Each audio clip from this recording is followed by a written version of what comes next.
Happy Hump Day from the Miller's Edge. Corey Miller, Christian Miller hanging out with you on this Wednesday, rainy night here in Columbia, South Carolina. I don't know what the weather's doing down in Tuscaloosa, Titletown, but it's wet, chilly here in the metro. Hope you're doing well.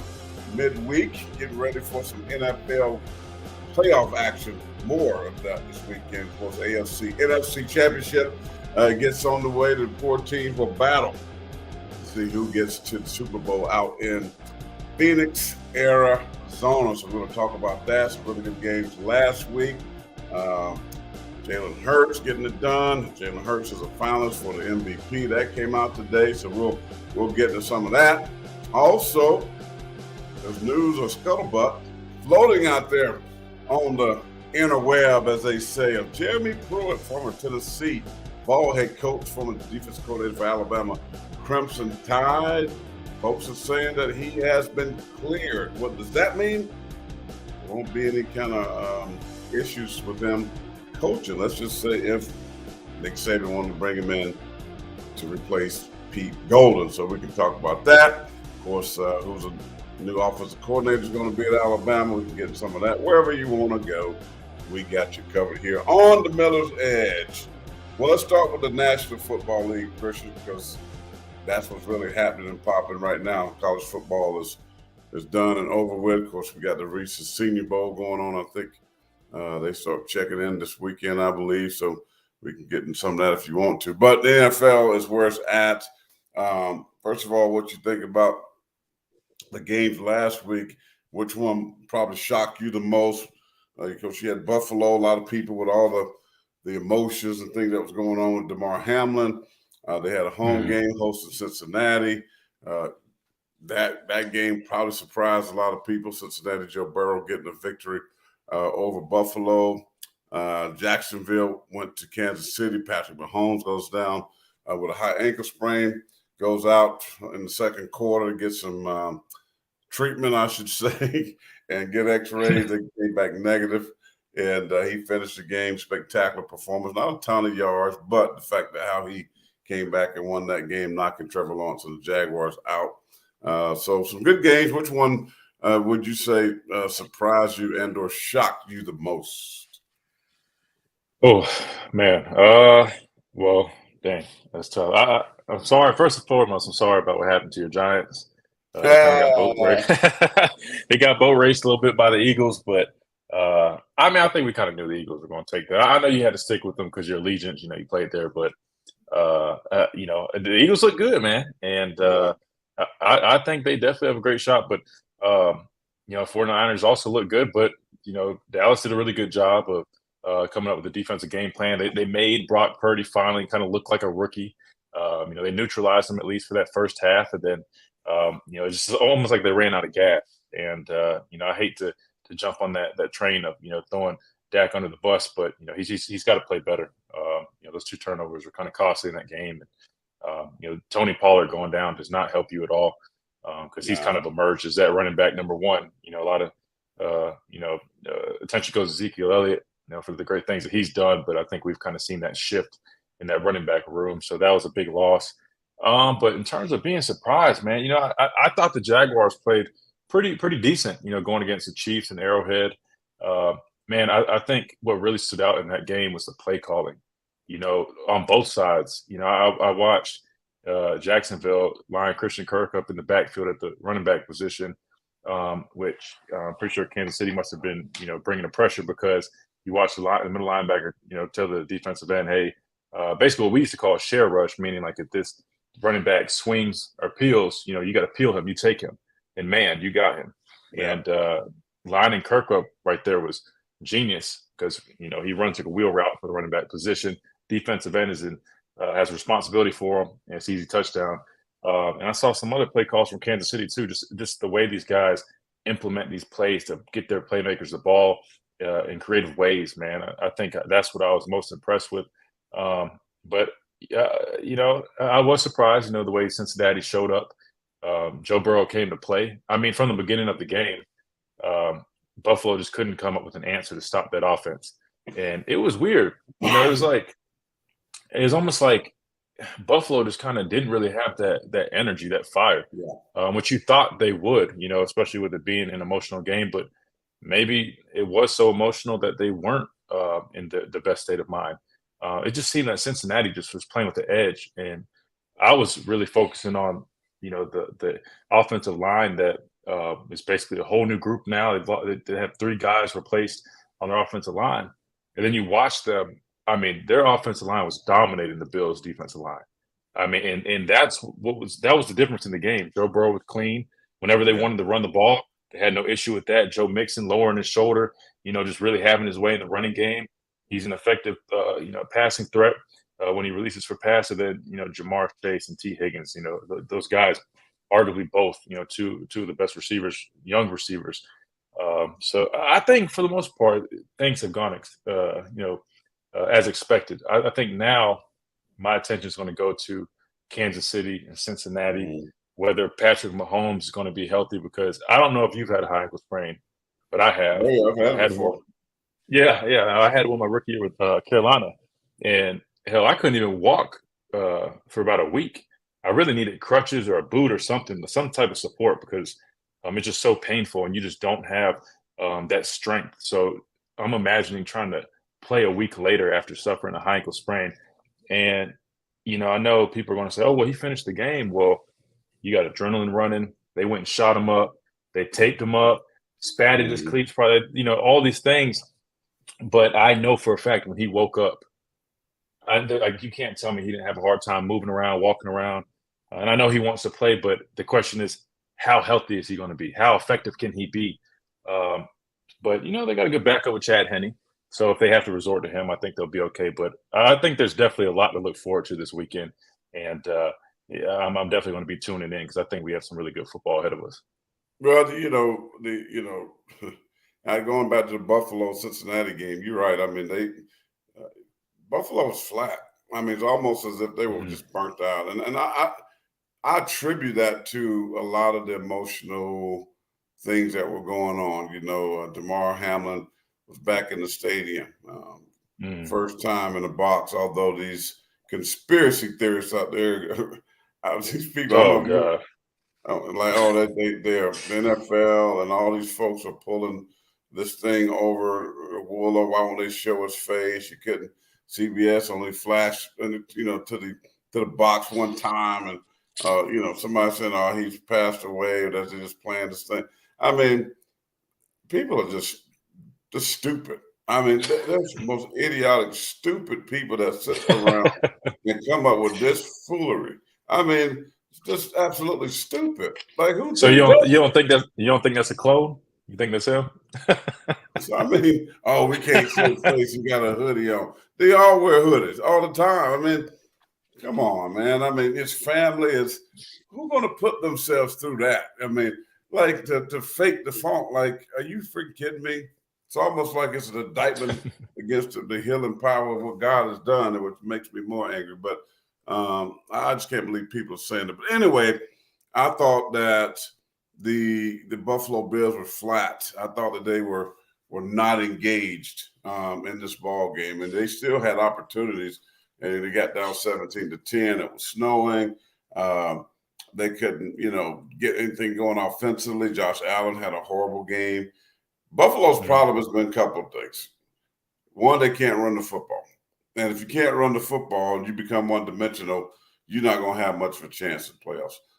That's Number right. two, they signed the guy that was supposed to help them get over the edge, no pun intended, with the Miller's edge, but a little bit because they signed an edge rusher in Von Miller, who was supposed to be that guy that came in the ball game and being able to sack and put pressure on the quarterback. Well, he got hurt out for the year.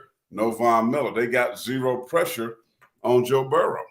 And so when you got, T. Higgins and Boyd and Jamar Chase, Hayden Hurst, who played here at South Carolina, he had a big game at the tight end position. You got Mixon and Piron. I mean, so you had here. They didn't have a chance, even when it was 17-10. I felt like they were just out the game. I didn't see them doing anything, so I'm not shocked that Cincinnati went on to win because the weak point was those three, as you mentioned, the three offensive line that were out. had to be replaced. People thought, well, Buffalo take advantage of that. Well, they didn't. I mean, they either Buffalo was that bad at rushing the passer, or those three backups were that good. And I understand, though, because you talk about a snowy, and I played on snowy, wet field, it really does hurt a defensive player. The offense, it doesn't hurt as much because they know where they're going, what they're doing. But it takes away those quick bursts, those counter moves, spin things that you would do as a pass rusher. I think you're not able to do certain things because of the wet field, because you're kind of scared to go fast and plant and lose your footing. You're going to slip. Right. So I do think that hurt the pass rush of Buffalo being it was a bad field, but Cincinnati had to play on a bad field too, and they was getting pressure on Josh Allen. So I don't know if I could really use that excuse. But, you talk about Patrick Mahomes, a high ankle sprain. I think he's definitely going to play. You saw him on the sidelines, and he was peed off, and they told him to go get an X-ray. He didn't want to do it. And he was basically on one leg. But give Jacksonville credit. Jacksonville's a hot football team. They have been a second half football team, coming back, winning some ball games.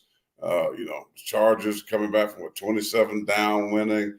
They beat Tennessee to get to the playoffs, coming back, winning that ball game. They've been the comeback kids, right? So this team has been very, very good.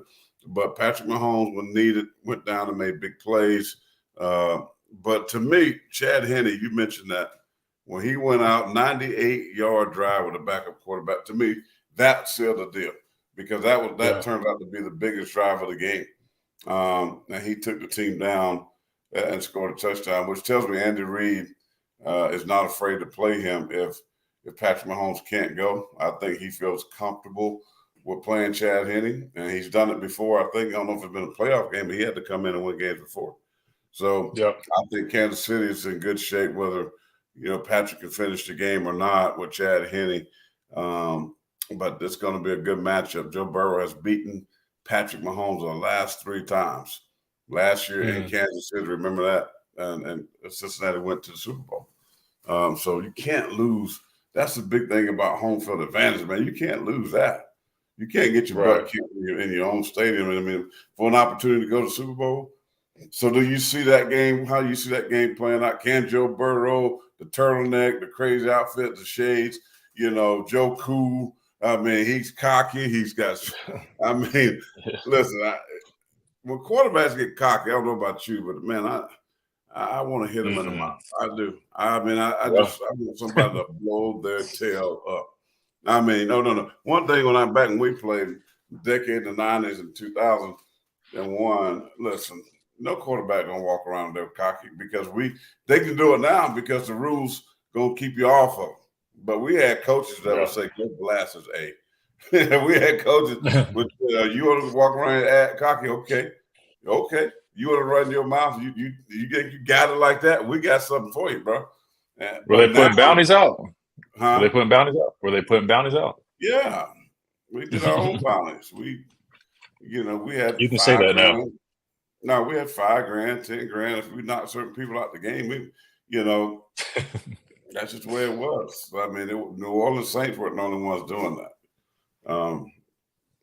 But yeah, I mean, but he walks around like, his stuff don't sting.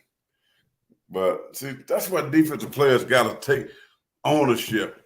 And like them guys walk around and just, God, I hate how they play defense today. No way we let quarterbacks sit there and try to be. Yeah, but there's a reason for that, though. I mean, you're getting fined $20,000 if you land on the guy wrong. You know what I mean? A traditional tackle now is roughing the passer, so you can't blame these guys. You can't fault them, right? I mean, because that's coming out of your pocket. Because you just take the money and put it in the pot. Like, hey, if you get fined, we all help you pay the fine. That's the way it used to be. True. Like everybody put $1,500 in, whatever it is, $2,000. The guy throw that, let's just be real, back in the day, and they do it now. They throw that money away in certain clubs and wine room and champagne room. Why can't you throw $2,000? I know people gonna get mad. Oh, you pushing hurting people. But listen, I ain't pushing hurting them, but I'm pushing putting the hurting on them. That's the difference. I mean, because quarterbacks need to have fear. If they can stand in that pocket and play without fear, that's what's wrong with the league today. They don't worry because nobody can hit them. And if they do, they get a flag. I mean, we've seen just some awful calls, Christian, over the course of the season and the playoffs. I forget what game that was. They sacked, who was that? They sacked and they called roughing the pass, and the dude just a regular normal tackle. Right. They got a level of confidence. But anyway, I'll just say this. Back in the day, a guy like Patrick Mahomes, we knew he had a high ankle sprain. I mean, they were going to be guys, when they get a chance, they're going to hit him in the ankle. I'm just going to tell you. Oh, yeah. I believe back then, people were going to say, well, yeah, it was dirty, but that's what the game was. I mean, it was up to the offensive line to protect him, but guys are going to test that ankle out. And I would not be surprised if Cincinnati is going to bring pressure and see how good that ankle is holding up. You can bet your bottom dollar on that because they want to see him move around, get him off his spot, and see can he move. And take some, and they're going to be throwing some bodies around his ankles. Watch what I tell you. Yeah, no, you're not wrong. I mean, when to go to the Super Bowl, it's when to go home. Right. Well, we saw it against Buffalo. I mean, Cincinnati was dialing up pressure all game, and they kept sending their DB on those pressures, and he was the one that hit Josh Allen a couple of times, and one of them, I think they ended up ruling it an incomplete pass, but to me, it was a sack fumble. But yeah, I don't doubt it for a second. I think that's the way Cincinnati likes to play. Plus, they've got two great edge rushers, and Trey Hendrickson or whatever his name is, and Sam Hubbard. Both those guys coming off the edge. DJ Reader, big guy in the middle. So I think they're definitely going to bring the pressure, especially if they know Patrick Mahomes is a little immobilized, so to speak. So definitely something to look out for. But in terms of that game, the way that I think. Patrick Mahomes being healthy is pivotal. Michelle's in here. What's up, Michelle? I think it's pivotal because, he's your heart and soul. And I know Chad Henne is talented, right? But he's not Patrick Mahomes, right? Patrick Mahomes has that clutch gene, that ability to improvise and to evade pressure and make something out of nothing. Kind of like what we see out of Bryce Young. And I was thinking the other day, I almost feel like Bryce Young is like a miniature Patrick Mahomes. They remind me of each other. But anyway, so I think that's such a big piece of this game. And the other side is how will Kansas City's defense do against Cincinnati's offense in terms of we saw the way they went into Buffalo and they were having their way on offense, running the football, throwing the football. They basically were just doing whatever they pleased. And I think it's going to be vital that the Chiefs defense really steps up. Guys like Chris Jones, he's arguably, besides Aaron Donald, the top defensive tackle in the NFL. And I think him having a big game would be huge. Frank Clark coming off the edge would be huge. But they're going to have to stop that offense. And if Joe Burrow and that offense come in there confident like they did against Buffalo, Kansas City with the injured Patrick Mahomes, they're in trouble. I truly believe that. I think they're going to be in trouble. So it's definitely something to see. But what are your thoughts on the NFC Championship game? Jalen taking on Brock Purdy. I think the last time these guys played each other was in college with Jalen at Oklahoma, and Brock Purdy was at Iowa State, I believe. Iowa State. Yeah, so, it was one of those games. I think it's a shootout too. So 1-point victory for Oklahoma over Iowa State. They both played really good games. Yeah, but the game was really out of hand, though. I think the score really is not indicative of because Oklahoma had them blown out and they just kind of let them hang around, playing previous defense and they scored a touchdown late and they looked more respectable. But listen, Jalen Hurts and the Eagles are flying for real. I hate to even say that. I know my brother-in-law Craig. No pun intended. His family is all Eagle fans. And I knew the Giants had had no chance. I just knew they didn't. Daniel Jones, I think Brian Daboll got all he could get out of Daniel Jones, all that he could get out of Daniel Jones, and it was it's a playoff-worthy team that won a playoff game. And people don't understand, it's hard to do. Getting to the playoffs is freaking hard. And it's hard to accomplish. So that was, Brian Daboll should be the coach of the year. He should be. Because the Giants had all of those injuries, all these players out, all the receivers, linemen, and they still went 9-6-1, whatever it was, and made the playoffs and won the game. So that's impressive. But I don't think Daniel Jones is the long-term answer. I don't think Daniel Jones is a franchise quarterback. His contract is up. I don't think the Giants are going to give him a long-term deal because, he's good enough to get him to the playoffs, but I don't see him being the long-term answer. Now, Jalen got the victory. Happy for him. Happy how he's bounced back after last year. That was an abysmal performance against Tampa Bay in the first round of playoffs last year. Jalen, this offense is spectacular. Maybe besides San Francisco, the best offensive line in all of football. They got a tight end and Goddard. They got backs and Sanders and the other couple guys they use. They got receivers and Devontae's out there. They got Brown. I mean, they are loaded. Jalen, you got to throw in that factor with his ability to run the football. Now they play in a team that I love because the 49ers, I like how they play. I like the physicality of the offensive line. They got Christian McCaffrey. They got backs. Debo plays some running back too as well. They got Greg Kittle at the tight end position. IU at the wide receiver Jennings. Though Debo, when he lines up outside, they utilize guys at multiple facet positions. That's a word, but they move them around. Listen, the quarterback Brock Purdy. That's a 7th-round pick, final pick of the draft, 256, whatever it is, Mr. Relevant. Well, this kid don't have to do a whole lot. Like, last week when they beat Dallas, and everybody said, "Oh, he outplayed Dak Prescott." The only reason his numbers were different is because he didn't turn the ball over, which is a big deal, right? You can't turn the ball over. And Brock Purdy has protected the football, and he gets the ball in the hands of his playmakers. They move him around. They convert third downs. He improvises very nicely. He can extend plays. He can even play off schedule. Now, he throws some questionable balls across his body, things that they tell you not to do, and he got away with it a couple of times. But can he take this team on the road to the city of brotherly love, Philadelphia, with those fans? They're going to be freaking going crazy because they are looking for an opportunity to get back to the Super Bowl. They won one a few years back. And until that point, nobody talked about Philadelphia and the Super Bowl. They were non-existent. Now they're real. I don't know. I don't even know who I would take Philadelphia in this game just because they're at home. If the game was in San Francisco, I would take San Francisco.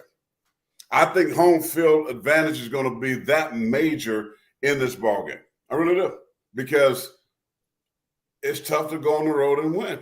Dallas found that out last week. Going out to the West Coast of San Francisco, it's hard as heck to try to win. So I think that the crowd, the enthusiasm, going to be spectacular. I talked about the offense of Philadelphia, but the defense is nasty. The defense was getting after. I mean, the Giants couldn't do anything. I mean, they didn't have a chance. And they were up 14-0. I mean, your old teammate was in there harassing Daniel Jones like crazy, just coming off the corner. God knows Evan Neal got to get better. I mean, if I saw Evan Neal right now, I would just want to throw an elbow in his jaw because like big as all them splits and jumping on boxes and all that stuff we seen before he got drafted at Alabama. Oh, what a great athlete. This guy got a vertical. He can jump and do splits on the boxes, but he can't block the rush ends. I mean, because it's like he is a liability. And when you got speed, he don't handle the speed well.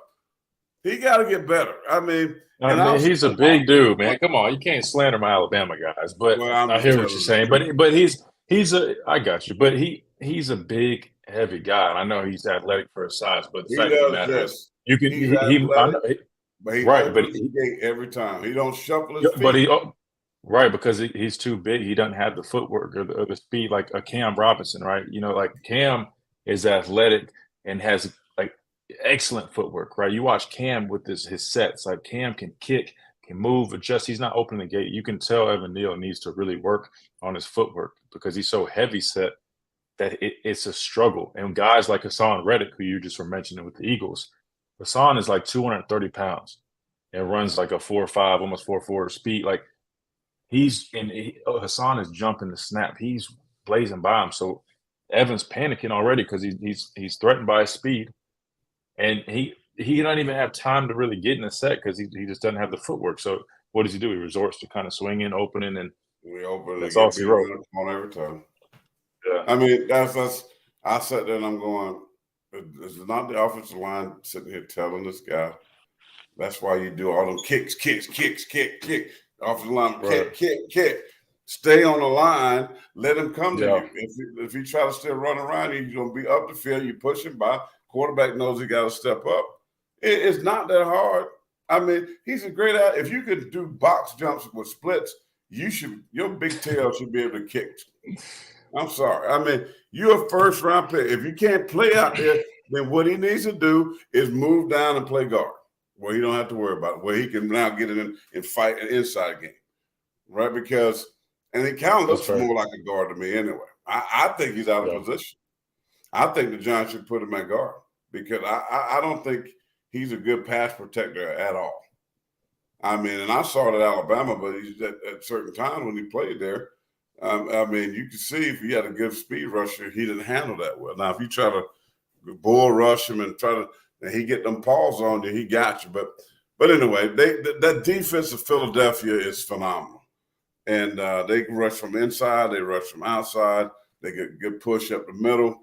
They got probably two of the best cornerbacks that's left in the four teams with Slay and kid that also the other teammate that played James with the Bradbury with the Giants, now he's with the Eagles.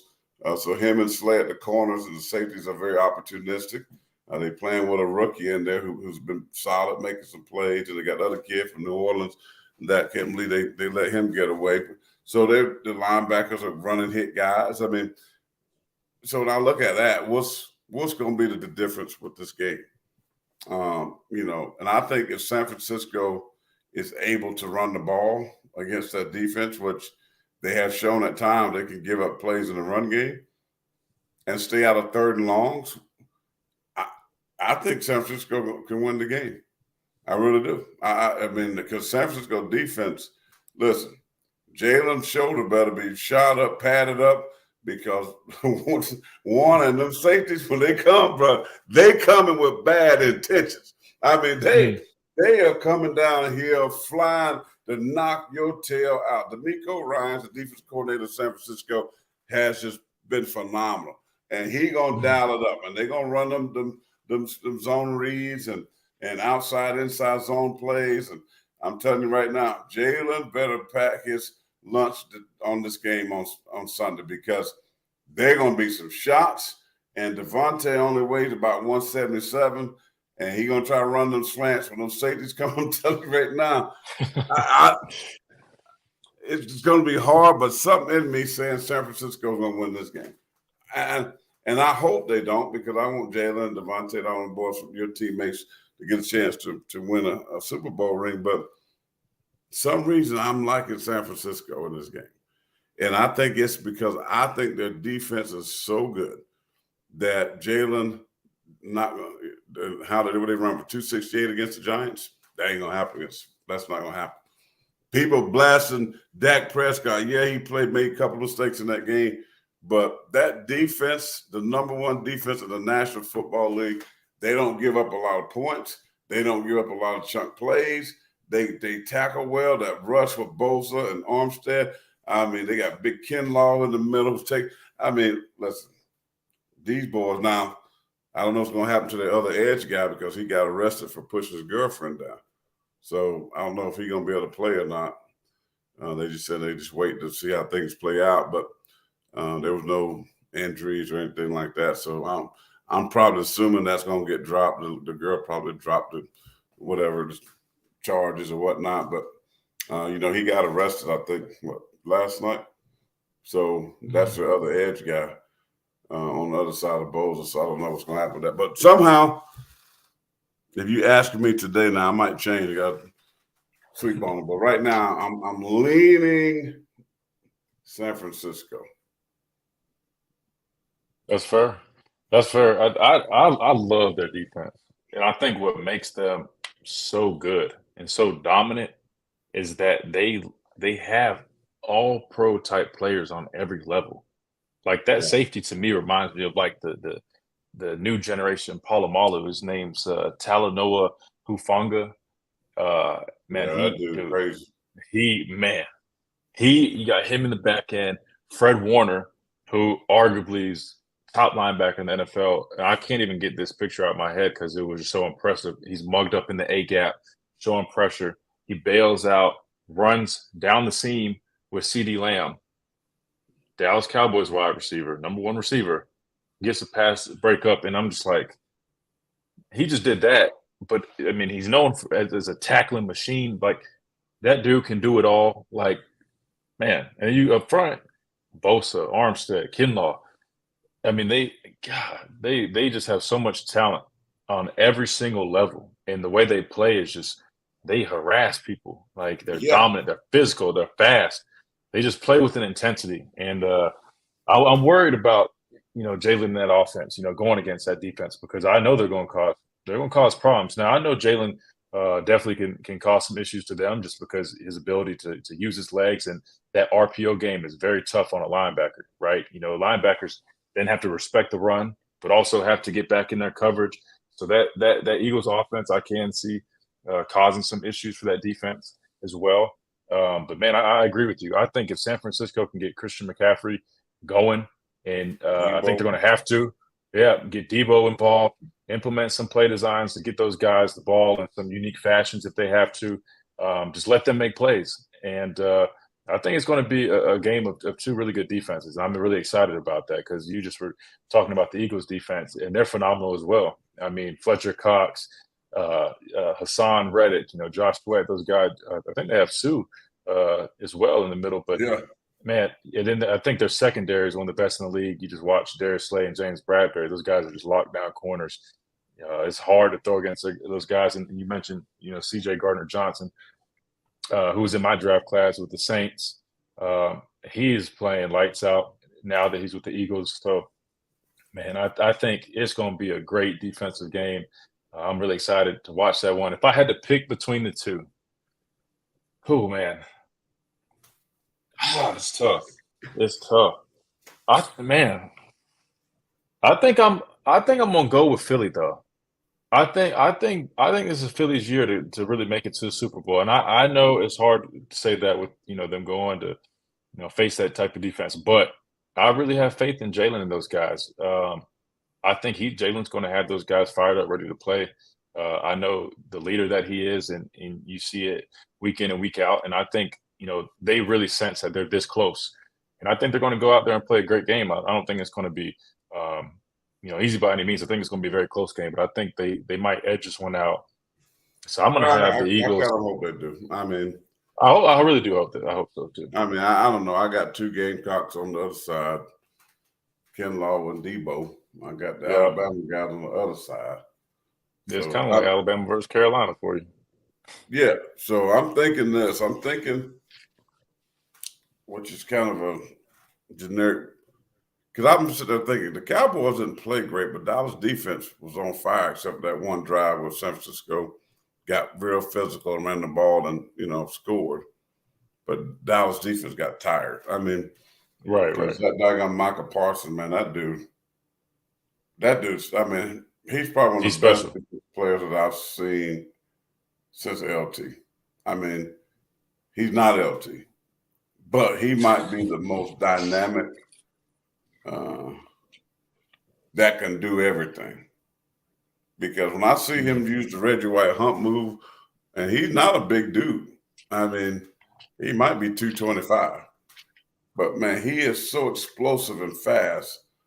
He gives a tackle, but it's a nightmare. Like, it's his get off. If you watch his get off, he has the fastest get off I think I've ever seen. Like I watched him play Cincinnati, matter of fact, and he was going against his former teammate, Lael Collins. When I tell you, Leao could not even process him getting off the ball. He was running right by him. Like, I've never seen somebody just get off like that. And Excuse it's me. crazy. It's crazy because, again, this guy was drafted as an inside linebacker, if I'm not mistaken, from Penn State. Yeah. And to see the success he's having as a pass rusher, I mean, I agree with you. He's special. Dude's And special. I mean, he can do it. He's real special, but unfortunately, he's gonna be home being special. All right, Eli Apple right now. Yeah, he's gonna be home being special. Yeah, so, but he's special for sure. But let me ask you this though. Speaking of Dallas, while we're talking about it, that last play we were talking about today on the radio show, Big Noon Sports. You'd assume that's like a hook and ladder type play, right? Maybe Zeke was just at center to be some decoy or maybe grab some attention. That's kind of what I was assuming, but I didn't know if you had any thoughts on that or what you saw that last play, right? That was like the dumbest play I ever seen in my life. I mean, who put Zeke at center? I mean, poor Zeke. I mean, that's gonna be around all kind of NFL fields. I mean, the dude just got. I mean, it was just like, what in the world are y'all thinking? Now maybe he said because he was ineligible. They identified him. He is an ineligible. Now, once they start throwing the ball around, he can get it. But I don't know what they were doing. But I know this is my dog, but here, that might be the dumbest play. And dog started dying in there. The dumbest play I've ever seen in my life. I mean, it's just. I think it was a hook and ladder. Yeah, typical hook and ladder. They start do that, throw a quick ladder back, leave Dak in the background. So this dog about to. You might see a live catch charge case right here in a minute. Oh no, it's all right. It ain't gonna bother nothing. But yeah, no, I was curious about that because I just assumed maybe it was a hook and ladder. They never got going, but they asked Mike McCarthy about it, but he didn't want to elaborate. But I guess we can talk about the next topic that a lot of people have been talking about. I guess there's been news, or at least has now been reported that Jeremy Pruitt has been cleared by the NCAA. I want to see the extent of that, right? Because as of now, I guess it just reports. I mean, maybe we can do a deeper dive. But here's my thing: if everything does work out, and they are able to hire him with no restraints, no limitations in terms of his ability to recruit or do the things that he needs to do to be the defensive coordinator at Alabama, I'm all for it. I'm an advocate of Jeremy Pruitt. I love playing for him. He is a player's coach. He's a passionate guy from Alabama. He loves everything about Alabama. And I mean, I just think back to, the speeches he gave are just about how much this program means to the people in this state. And you can just tell he just has a strong sense of pride. And in terms of X's and O's, he just likes to make football fun. He looks at football as, the football that you played growing up. And even though we're doing it on a high level at the University of Alabama, he always makes sure that he enforces that with us, that, look, guys, this is the same sport we've been playing. Just go out there and have fun. And he doesn't care if we call one call or two calls. Just line up one-on-one, mano-a-mano, and beat the man in front of you. And I think that's exactly what Alabama needs right now. They need that enforcer, that leader on defense to really set the tone and get back to that championship mentality, that make you quit mentality. And he is the epitome of that in terms of a football coach. And that's the guy you want leading your defense. If you want your guys playing physical and nasty and aggressive, he is one of the guys that you look for to lead your guys to do that. So I'm a proponent of him. I hope this keeps developing and he is able to be cleared, because I think it'd be a home run hire. He's worked under Coach Saban. He's worked at Alabama. He's had success here.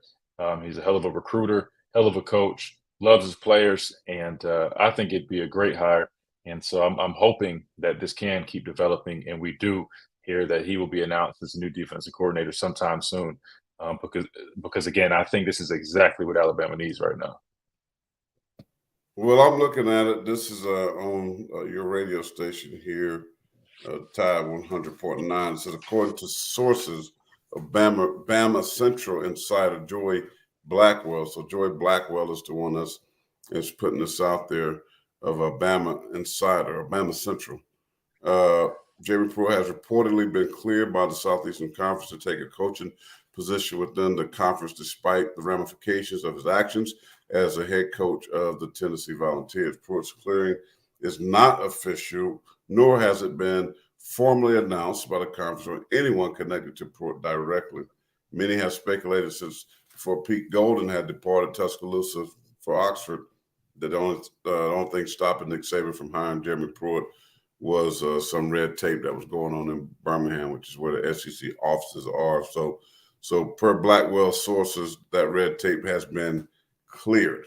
So if that's the case, we're going to hear about it very, very soon. I mean, listen, I remember Jeremy. I remember Jeremy Pruitt when you and I was down on a visit at Florida State when he was a coordinator down there and asked you something about pass rush, and we were in a meeting with the defensive staff. And was that Jeremy was the other coach? Was that that was Sal, I think. Yeah, but Pruitt was in there. The slap you trying to pass rush moving. I thought you were gonna punch him, but Jeremy Pruitt was exactly what you said. I mean, the dude is a defensive coach. He represents what Nick Saban really used to be: hard coaching, toughness, physicality, very technique sound, discipline. All the things that Alabama used to be is Jeremy Pruitt. Now, a lot of people are going to make fun of the McDonald's bag and all that, but now that's illegal, so who cares? I mean, that's like, move the red tape. It's legal now. I mean, you can give guys who the freak cares, right? I mean, the thing was they were putting money in McDonald's bags to recruit on visits. Listen, allegedly. Well, he's kind of got some ramifications. So, I mean, I think it's more than allegedly. But, hey, I mean, listen, he wanted the people to have a Happy Meal.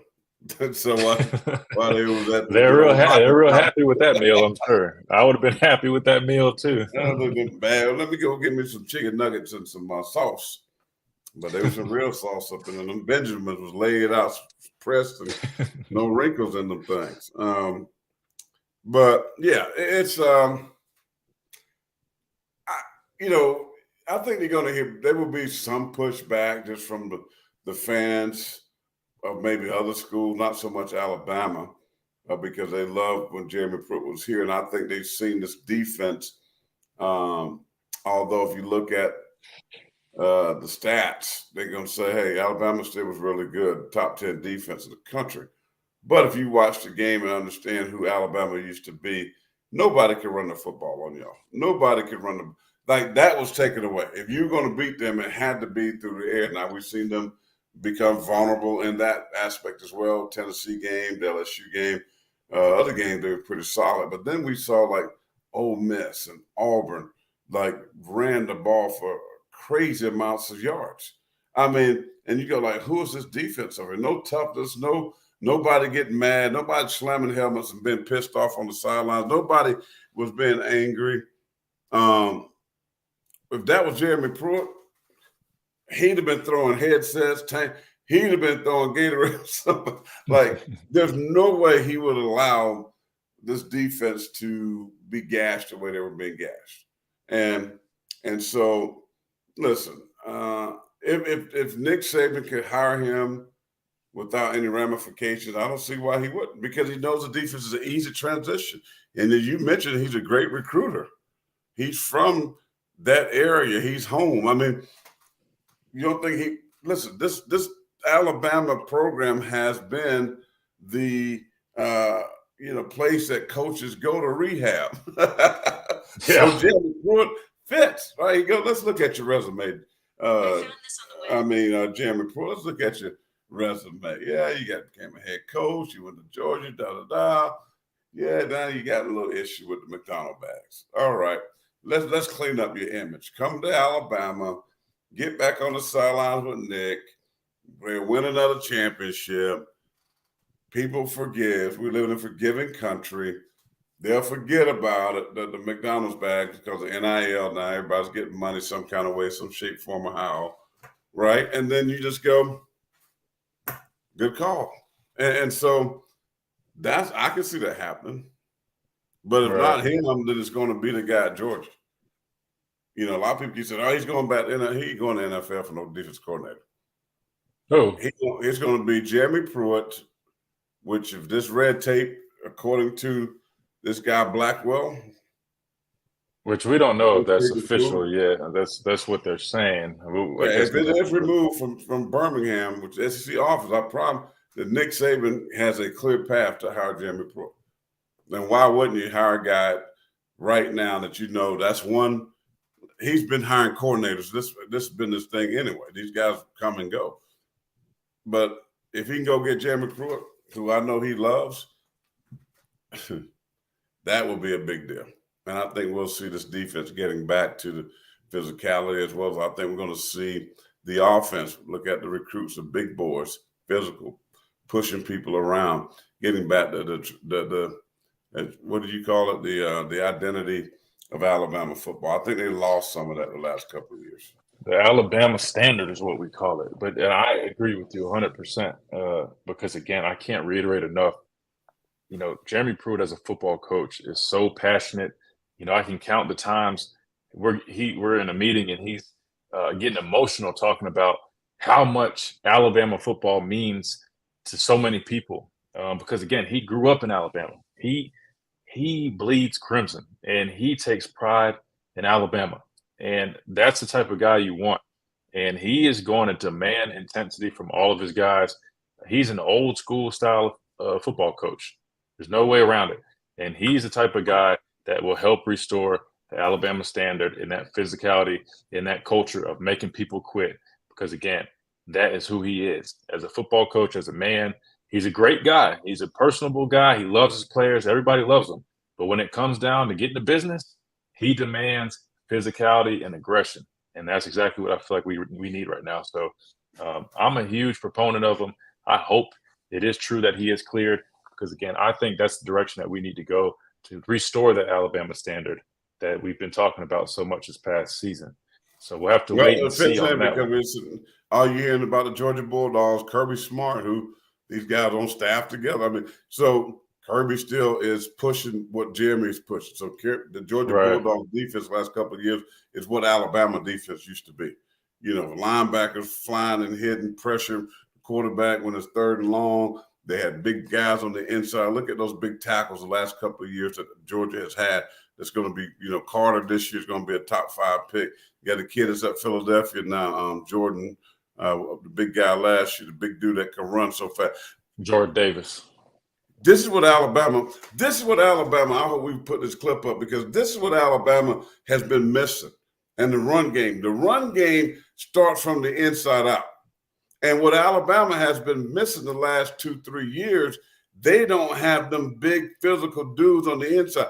Years past, we talked about this. Ashawn to the boys that are in Washington with the Commanders right now. All these defensive tackles and nose guards are playing in the National Football League. You could not run the ball on the inside, right? Those dudes got penetration. They were in the backfield, and they made you bounce outside. And then you had guys like yourself and Anthony and all these fast twitch edge guys that can run down plays. So they had the defense right. Just what Georgia has done right now. They are building the defense from the inside out, and they take up the space. Your inside linebackers are running, filling gaps and hitting. Your outside guys can chase or flatten out a line of scrimmage and go make plays. They can play a 7 technique in the C gap, spill plays. That's what Alabama's missing. That's why you have seen Ole Miss and Auburn and some of the other teams have success running the football. And the runs came up the middle. So they got to fill that gap with players because they were on fire for years. Allen, who's the other guy that plays alongside him? Deron Payne, Jaron Reed, Dalvin Tomlinson. I mean, the list goes on. Quentin Williams. I mean, like first round dudes. Yeah. Bugs of the my guy Bugs. Raekwon Davis. When the Pittsburgh now, he's like king of Detroit, the mayor of Detroit now. I mean, but they had that. They found those guys, and I think they've missed think about it. This past year, who they had? They had Will Anderson, outside guy. They got a Well, rusher. They they had a three-headed monster on the well, outside. They had nobody yeah, on the inside. they had Byron Young, who really stepped up big as the season went Byron on. played And solid. Man. but Byron had a solid year. You had DJ Dale, guys like I think They weren't the great same guy. players, but they're just different players than what you're referring to in terms of the Jonathan Allens and Quentin Williams and Deron Paynes. But to Yeah. these guys' credit, man, those are big shoes to fill, right? And Yeah. I think you're 100% right, though. That is a difference in what we're seeing is the inside out philosophy. But there are some guys that I think that show a lot of promise, like Jaheim Otis. He was a freshman this past year, really I do big like physical him. guy. And I think he fits more of that bill of what you're explaining now of what was kind of lacking. So I think the more guys in that category, the big physical disruptors that really penetrate and you can't get movement on them. More guys like that need to come in and develop and really help anchor down that defensive line, because you're 100% right. That's the nucleus of the defense, especially with Alabama football, and everything kind of builds off of that. So I'm in 100% agreement with you. Jesse, how I you was doing? saying Roll that to Tide. Jesse Easton checked in. Hi, Jesse. She says roll tide. If you don't have the way they play defense, if you don't have big dudes that can eat up blocks, that can get penetration, it's not going to be that good. So it made me think, is this more about Pete Golden and how he was trying to play defense? I mean, or did it change? Did the defense change? I'm asking you this because you would know. Did it change with Golden the last couple of years since you left? How they were playing defense? Because like they didn't have guys that could two gap. They didn't have guys that could do that. I thought they needed to be doing more stunting and slants and things like that. Some run, some run dogs and things like that. I thought because I know defense, you got to be able to play on the other side of the line of scrimmage, especially the way the game is played now. If you just try to sit here and play blocks, two gap, those backs are in those gaps and those holes, and they're gone. Now you're forced trying to reach and make tackle. You got to be penetrated. You got to defeat blocks, and you have to play on the other side of the ball and stop them before they're able to run. That's why these RPOs and things like that. I see NFL defenses, college defense. These guys are sitting here holding on and dancing with linemen and these backs, and they're getting gashed. Teams that play RPOs the best is when their linemen can penetrate, whether it be through slants, whether it be through stunning, getting in the backfield, blowing that play up before it happens. That's how you take away the RPO game. But Alabama and a lot of other teams, in my opinion, I didn't like how they played defense. I really didn't. They got NFL dudes. I mean, Branch. Yeah, Brian Branch. It's freaking fun. Now he's gonna be a first-round pick. Yeah. But that dude can play safety, can play coach. I mean, he reminds me of them heat seeker. He was underutilized. Now he gets K-State, and he had a resurgence of what this dude could do. So I thought Pete Golden did not call good defensive games. I thought the Tennessee game, I thought the LSU game was horrific play calling on his part, because they could have taken away some things and they didn't do it. They stayed true to what they do instead of making adjustments, and I thought it cost them the game. I really did. So, well, I will say this though, and I tell everybody this when they bring up Pete. You have to remember though, if you criticize Pete, you need to criticize Coach Saban, because at the end of the day, he even said it in his press conference. He gets all the calls and has every right and all the ability to veto those calls, to alter them, to audible, to whatever. Now, granted, in live time, I'm sure, Pete's calling stuff and he can't necessarily change every call. However, he's overseeing everything. Not to mention, all of these defenses are his defenses, his system. Now, I'm sure he takes, the advice of his coordinators or his coaches and lets them offer their input. But realistically, he's in charge. So I have to say that he shares some of the responsibility because I do believe that I mean, look. I remember when we played at halftime, he always is standing next to the coordinator while we're doing adjustments in the locker room. Always. He comes in there, he's got a chew in, and he's standing right there. He's offering his input. He's listening in, and he's offering his input. It's a shared process between the two, right? So he also had some responsibility in that.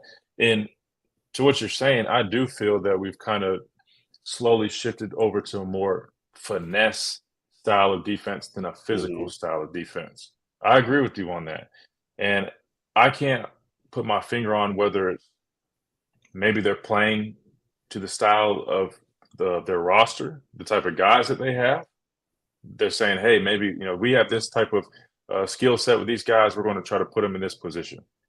Or maybe they feel threatened by the emergence of these RPOs and these more finesse style offense that we're seeing in the SEC versus we used to traditionally see the run first, pro formation, 12 and 22 and 21 personnel, downhill power. So those type of offenses in the SEC now we don't really see that. We're seeing a lot more spread. You got rest in peace to Mike Leach, but him bringing the air raid offense to Mississippi State.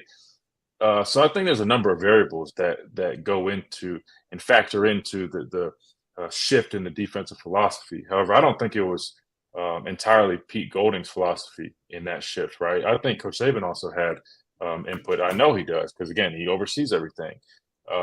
But I truly believe they were looking at the guys they have on the roster and we're trying to build around that. And ultimately, I think that kind of is where this came about, because if you look at it, what they're doing now was they were using Will Anderson.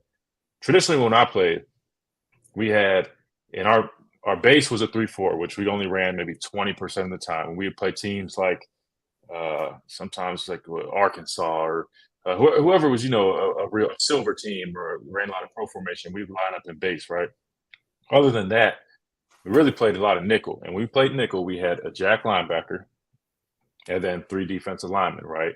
Like a nose, end, and tackle. So those 3 guys would be bigger guys. That would be like my senior year, it'd be like Bugs, Quentin Williams, Raekwon Davis. Those are the 3 other guys. Then a jack. A jack is outside linebacker like me, Anthony, Terrell, Jamie. That was our defense, right? The only time we had 2 outside linebackers on the field was when it was a rabbits package, dime rabbits, 3rd and long. We're gearing up for a pass. It's a passing down. Right now, if you watch them, they play majority of the time with 2 outside linebackers in the game, just on 1st and 2nd down. We never did that, right? That's a lot lighter of a defensive front. Now you're playing with 2 ends that average about 240 pounds versus, we only had one jack who was like 240, 245. Then the rest of those guys are 290 plus. That's why our defensive line was so stout. Now, if you watch the way they were playing, even though they keep those guys in, they still are running their traditional mint and nickel fronts. That is why Will Anderson was in a 4-eye, right? Because they weren't substituting personnel. They were keeping that personnel in the game, but running their traditional defenses. So now you got a 245-pound 4-eye. He's out of position. Will Anderson will never play a 4-eye in his life ever again. You know that. You and I both know that. He will never be a 4-eye in the NFL. Yeah, he's going to be in 9 technique. Furthest he's going down is a 5 technique. He will never be in a 4-eye. So, hell no. So, those are the type of things that I kind of was questioning. I'm like, I just don't understand. Like, if we're being soft against the run, like, why? Maybe get out of that, what they call nickel J. Like, let's go back to a traditional nickel. Just keep one jack in the game, but get your bigger guys in there. Now, I'd put Byron Young, DJ Dale, Jaheim Otis. Like, keep those guys in there, right? And then Justin Boygby, he went down with a neck injury, but that was a big loss too. But I agree with you. I don't understand exactly what is the reason for that shift, where we've kind of gotten to a little more of a finesse style of defense. But I do also sense that, and I do feel like getting back to that traditional, physicality and really dominant and stout defensive line. I think that's is critical for our defense moving forward, because you mentioned that you watch Georgia. I don't really see them running, two outside linebackers in the game on first, second down. I could be mistaken. I don't watch them a ton, but from my opinion, it looks like more of our traditional nickel versus this kind of newly improved, athletic nickel that we've been seeing out of Alabama. Yeah, because most teams in college football now is going to be 3 wide receivers. You're going to be in 11 personnel, which means 1 back, 1 tight end, 3 wide receivers. You don't see the traditional regular sets too much anymore. Arkansas runs it. LSU would run 2 tights.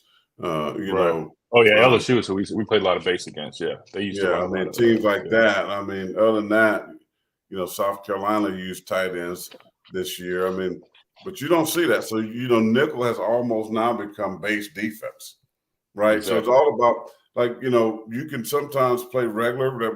We ran a 3-4 with the Giants back in the day, and we kept our base defense on the field against 11 personnel.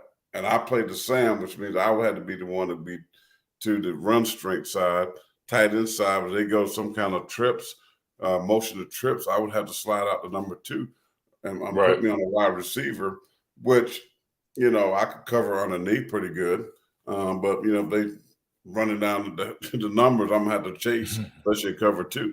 What help from a safety over the top, but we could get away with it because a lot of teams want you to get a nickel and then they run the football because you're not normally as strong against the run playing nickel. So they want you to get in the nickel, bring a safety in who takes the place of myself, like a Sam, and then he has to play in the box. And then they still run those counter traps and counter trades out of nickel, which a safety is not accustomed to playing.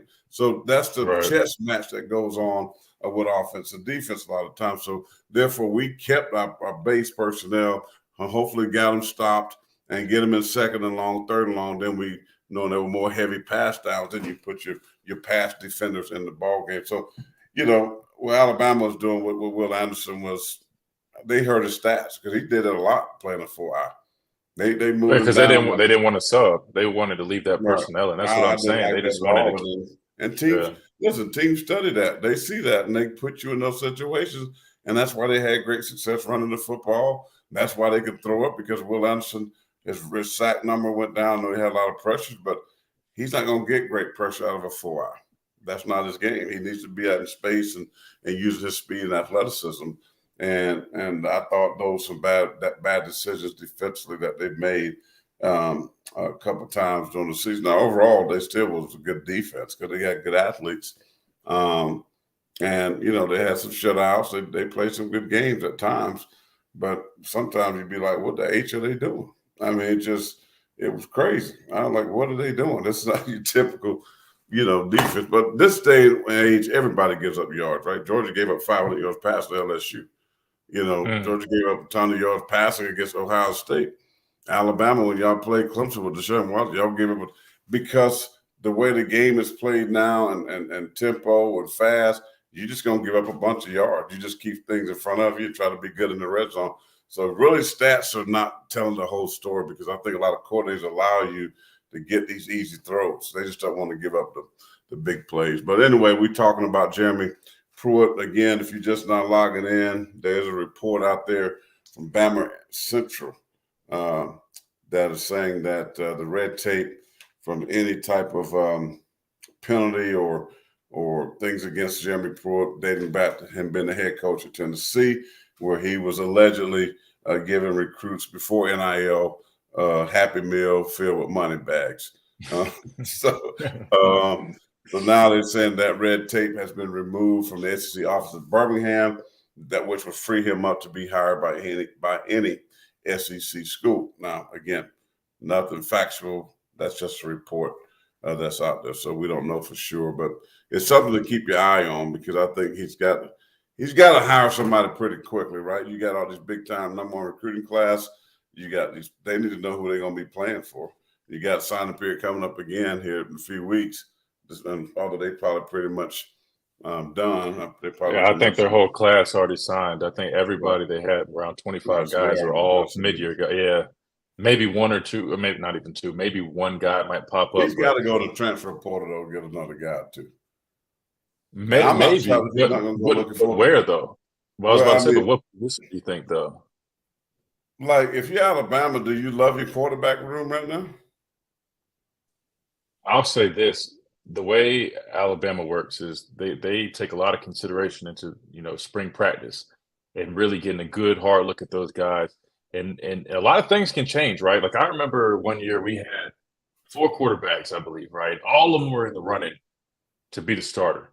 And I remember at one point, David Cornwell, a good buddy of mine who came in with me, quarterback out of Oklahoma, he was with the ones. He was leading the offense, having a great spring, and he was trending to be the starter. And it was after one scrimmage. I don't know exactly what happened, but he went from number one on the depth chart to number four. And it again, just things just are continuously evolving. And so I think it could be a situation like that. You look at Carla's in here. Hey, Carla, how are you? Appreciate you coming What's on up, here. Carla? Yeah, I think it's one of those things where they're really going to, let it develop. I mean, you got a guy like Jalen Milroe who has he's shown some promise. He definitely could probably work on his throwing ability, but he can make some throws, and he definitely has his legs as a weapon. And so I think they're going to give that consideration. But Ty Simpson, a young guy who was a freshman this past year, has shown a lot of promise. Yeah, out of Tennessee, Tennessee, I believe. Shown a lot of promise, and they're going to give him a look. Outside of that, though, you really only have the two incoming freshmen. Two 5-star quarterback freshmen. Well, one is a 4-star. So, yeah, 4-star. I think Eli Holstein, I believe his name is. Which I like. He's pretty good. Yeah, so I mean, and I think they'll consider them. I mean, Jalen came in and played as a freshman at the quarterback position, so it's definitely possible. But I'm with you. I wouldn't be shocked if they go to the portal potentially for a quarterback, but I just don't know who they'd really get at this point. Well, I think you're right. The notable guys are kind of, Well, you don't even know who the coordinator's going to be. So who's going to run what? I mean, if you Milroe, who was a total dual threat guy, and if you bring in a coordinator that's not his identity, right? Is he going to be able to have a package? Because I like Milroe. I think he can work on his passing and be fine. I mean, because he's explosive. Yeah. I mean, you got to deal with him in that run game. And so it's going to be interesting to see who he goes after as an offensive coordinator. I mean, would you go at the guy that just left Baltimore, if you're going to use Milroe? Well, what if you bring that guy in who just worked with Lamar Jackson? I mean, yeah. You look at it, I think you might see an offensive guy become the NFL offensive coordinator. I think it's going to be in Alabama. I don't think it's going to be a college guy. I think it's going to be somebody from the NFL. But Alabama got talent. But I think if it doesn't work out, you're right. Then he's going to go. We got to find a guy that's veteran, that's played, that we can put in there, and once we get going, and one of these young guys step up, and we can make a change. But I thought they would go after. There was a ton of quarterbacks in the portal. There were a ton of them. And the guy from was it Wake Forest? Yeah, I think he transferred to Notre Dame. Yeah, he would have. That would have been good. That would have been a good word that the guy they were trying to get the guy from North Carolina to transfer to Alabama because he was committed to Alabama, I think, initially. But yeah, paying him $10 million, which that's another good whole NIL thing is stupid and crazy right now. Wow. But so yeah. So anyway, those are the hot topics here on this hump day. We'll try to get on a regular schedule. That people can tune in live. I mean, maybe this Wednesday is a good day, kind of middle of the week. Gives and we could do a little short breakdown after Sunday too. It's going to be Super Bowl coming up. We got the draft coming up, which is, I think, a lot to be talked about there. Speaking of quarterbacks, with Richardson out of Florida, Will Levis out of Kentucky, the two nerdy experts, Mel Kiper and Todd McShay, have these guys going in the top 10 who didn't look like they could throw the ball and hit a parked car. I mean, but I don't know. I mean, it's just like they got them going top. I'm like, they're big body guys that can move, got a big arm, can run, but that's it. I mean, they didn't look good playing quarterback at all. Richardson showed flashes. Levis has shown flashes, but very, very inconsistent at playing quarterback. So the draft will be very interesting. Bryce Young uh, right now seem to be locked in. Well, Chicago has the number 1 pick now. So Yeah, they're going to trade that, though. They're going to trade that. Justin Fields there, who's hurt at the end of the year. So will they take Jalen Carter, the big defensive tackle from Georgia, and then Houston will get Bryce Young? Because I know they pretty much locked in with Bryce Young. That's what they want. And if D'Amico Ryans ends up becoming the head coach, which I think he will be for the Houston Texans, will be a great hire. And hopefully they'll give him longer than a year like the last 2 coaches that were African-American got 1 year, which is a shame. But so we'll see. We'll see what happens with that. But we got a lot of stuff, even though football season is coming to a pause. We got a lot of stuff that we can get into. Basketball, I love the NBA. I love college basketball. Is so weird right now. The Blue Bloods are, I don't know what happened to Kansas losing. North Carolina's terrible. Duke, terrible. Clemson, out of all basketball teams, is number 1 in the ACC in basketball. Now, if you told me football, I've been, oh, no, that's the normal. But basketball? Right now, I'm telling you, basketball is weird. How about Alabama sitting right there, who was normally the football school, too? They had number 2. They had number 2 and Purdue's number 1 in the country again. They were there before but lost. They'll probably lose again. Alabama's sneak in there. So, so we got a lot of stuff we can get into. Also, what Alabama going to do with the coaching OC, DC. So we still got that. South Carolina, I didn't talk much tonight about my Gamecocks, but they picked up the number 1 offensive tackle in the 2024 class, Cam Pringle, out of Woodland High School down in Charleston area. He committed to the Gamecocks. They got a kicker committed. But scuttlebutt right here now is about Jeff Coat, who played at Missouri last year, was slated to come here to South Carolina, but for some reason they couldn't get it done. And there's reports that he committed to Arkansas. Now people are saying that he hadn't went to class yet, so there's still some kind of chance that they may end up in South Carolina. South Carolina lost all their edge guys. Strawn got hurt with a knee. He's trying to get an extra year. Jordan Burks left, went to Oregon. The other kid left, went to Florida State out of 2 starters. You lose Zach Pickens at the defensive tackle. South Carolina's hurting that defensive line right now. So if they can get a Jeff Coat kid who's from Irmo High School here in Columbia, end up signing with Missouri, but wants to come back home, if they can make that work, that would be a big splash for the Gamecocks. They need it bad. And they need running backs bad. Marshawn Lloyd went to Southern Cal.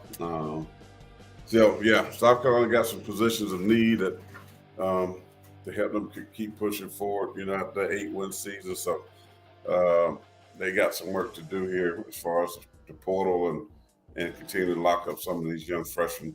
They're doing a good job in recruiting. There they are. So we'll see what happens there. All right, did I lose Christian? No, I'm still here. He's still there. He just went off camera. No, I can see my whole little get up in the background. I was giving you center stage to talk about the Gamecocks, man. I'll let you have that one, man. Yeah, I ain't got much to report tonight. They didn't want to recruit me, man. I'll let you talk about those guys. that was Steve Spurrier. Fair enough. No, they seem better now. I'll support them a little bit.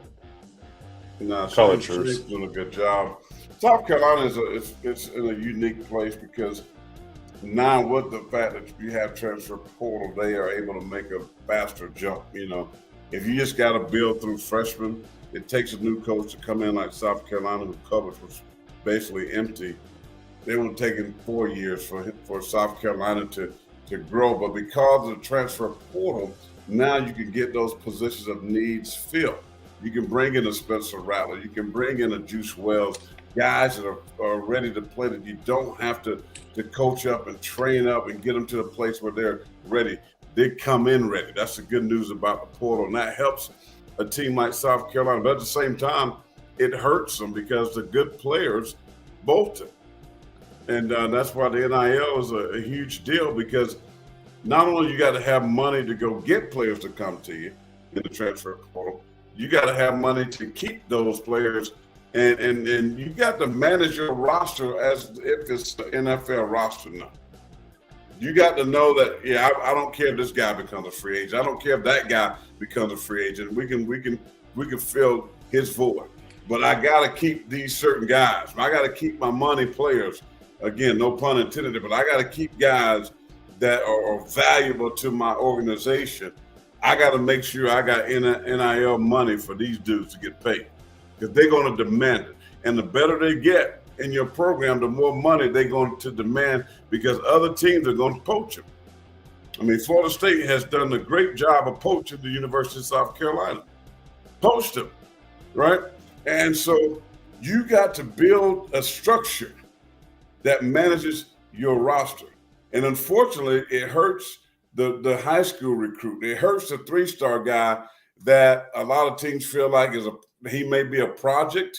That guy is not going to get into the Division I school. He's going to have to drop down a level because they're going to have to fill voids of guys that are leaving the program vis-a-vis being a senior or transfer portal. They got to fill that void, right? And then they got to lock the 4- and 5-star guys that they can get down. By the way, they're going to require money. So you got to be able to make sure you're good on that side. You got to make sure you're good at protecting the guys on your roster that are already there and doing great things. I mean, it's a crazy world with football now, sports in general. And a lot of people don't like it. A lot of boosters don't like it. A lot of people don't want to give to these collectives. But if you want your team to stay in the game, you better be putting your $18, $20, $50, $100 a month, $10, whatever it is, because if you're not able to pay guys, they're gonna go. It's not about the love of school no more. It ain't about they got a great daggum locker room. They got a great facility. They got a great indoor facility. All the stuff that coach used to hype and talk about. These kids don't give a rip about it. What they care about? Okay, when I sign my national letter of intent, how much money am I going to get paid through a collective?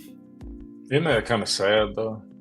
It is sad. I'm glad the players are getting money, but I don't like it that's how because there's no loyalty to the school and loving a university and wanting to go back one day and take your children there and your kids and go walk around and show them like that stuff. Nobody cares about that no more. They just care about it's driven by greed. It's driven by greed, the money now.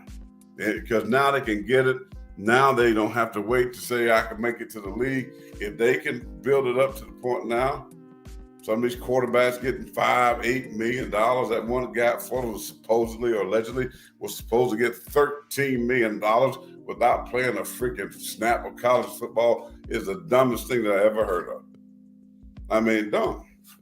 Well, let me ask you this, though. How would you feel, though, if you're in the locker room, you played at a program 3 years, you put in all the hard work, time, dedication, and effort, and then a new guy comes on the campus, he's making $5 million, haven't played a snap yet. Would that bother you at all? Yeah. It used to bother me when a rookie come in and hadn't played a snap in the NFL and they get more money than that guy that's been on the roster for 5 years. That's proven himself. They should be give them money, but let them earn and work themselves to the top. That's how I look at it. Like, I think it's been great if all these guys say, hey, the NCAA would have said, hey, we're going to give everybody $60,000. That's the split. Everybody gets $6,000. Then, if you can sell your jersey sales or T-shirt, you get that money, that percentage of that money. Well, that's it. But you don't have to pay for no housing. They take care of your housing, whether you live on campus or off campus.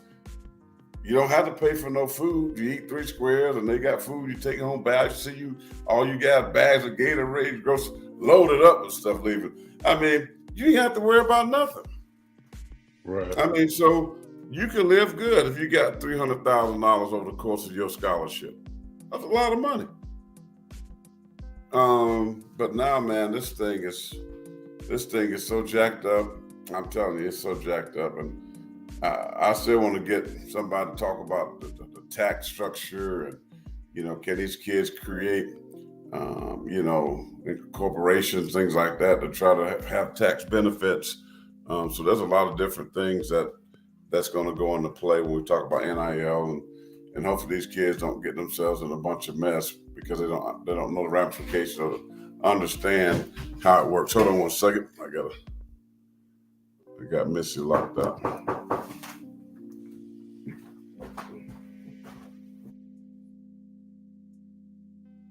I completely agree with that. And my biggest thing is, again, the education aspect of it. I'm all for allowing guys to make this money, and I want them to, but I'm with you in terms of letting them earn it and having the ability to really form relationships within the community and earn it on the field with their play and earn it off the field with their character. But with that being said, I'm a huge proponent of having a system and an education process of really filling these guys in on how to manage this money, what to do with it, things that you can do to protect that money and make it grow, and ways to invest it, and to make sure that you're very understanding and educated on the tax system, because all those things are important. And a lot of these guys have never heard of these things.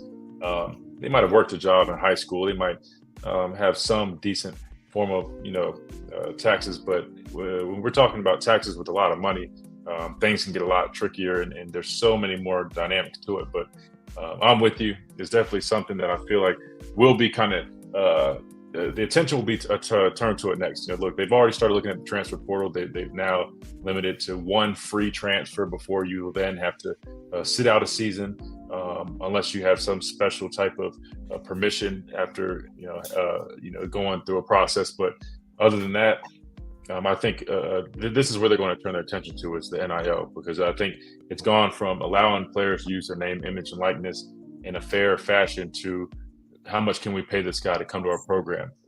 And that's causing issues with not only recruiting, but also what you mentioned earlier with the poaching system of other schools coming out and completely going after guys at other universities, which is entirely illegal.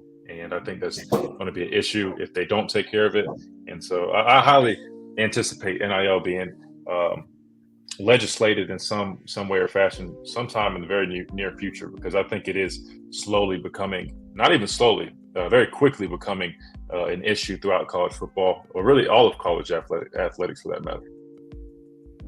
Yeah, it's just kind of, as we all knew it would be, the Wild Wild West. Once there's no guardrails for this thing, and it's unfortunate that some guys are going to benefit from it greatly. Some guys are going to have issues, and I think feel bad for like I got a little mentee who's kind of a 3-star quarterback having a hard time getting offers because these rosters are full, and so normally people will take flyers and say, hey, we got a young kid, got a lot of ability or talent, we can give him 2 or 3 years and he gets in the program. But now that's not happening. So this whole transfer portal is killing high school recruiting. Unless you're a big time 4 or 5-star, chance of you getting in is going to be tough. All right, we covered a lot tonight, an hour and 25 minutes. So the playoffs this weekend, the championship game, NFC, AFC championship. Will Patrick Mahomes get it done? What say you? Christian Miller, will it be Joe Burrow and the Turtlenecks? I'm going with Cincinnati. I think I'm going to go with Cincinnati in that game. I'm going to have Joe Burrow and Cincinnati facing the Philadelphia Eagles for the Super Bowl. Those are my 2 picks. We'll see how that turns out. I'm going with Patrick Mahomes, boy. I think Patrick Mahomes, boy, will have a miraculous game. He is the magic man. He's tired of hearing people talking about Joe Burrow is better than he is. He ain't beat him in 3 consecutive times. That will change, folks, on this weekend. Patrick Mahomes and the Kansas City Chiefs will be in Arizona for the Super Bowl, and they will face, I hate to even say this. You know what? Sorry, Jalen. Sorry, Devontae. Y'all cool. But I got to go to 49ers. I'm taking the Gamecocks.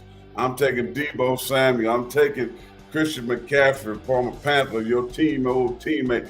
I'm going with Brock Purdy because I love the story of Mr. Irrelevant becomes relevant, and somehow it'll be the first time in the history a rookie quarterback has won a Super Bowl. They ain't gonna win it. He's gonna get a win. Oh, okay, I was about. But that's my homeboy's gonna be, and then there ain't gonna be no game. Yeah, I forgot about that. Well, I'm gonna write them down. We're gonna mark them. We're gonna come back and check them. But appreciate everybody tuning in to Miller's Edge. I'm gonna be right I'm saying, no. I'm just keeping track of it. You say what you said. You got to stand on that. So we'll check back on it. People that's supposed to be not eating sugar, and then they can walk in the house with a plate of sugar. That's funny to me. They go to Bible study. Wow. With no sugar, and they come back with plenty of sugar. It sounds like you just mad that you can't have it. That's what it sounds like. It look pretty. Whatever it is. Maybe it's sugar free. I mean, maybe it's a keto cake. I don't know. But you and that damn keto. But appreciate everybody tuning in tonight to Miller's Edge. Make sure you guys subscribe, like, comment, stay engaged so we don't miss a moment. Share it with everybody. Look forward to having you guys next week. We'll definitely tune in after this weekend's matchups, and have a good night. Good night, everybody.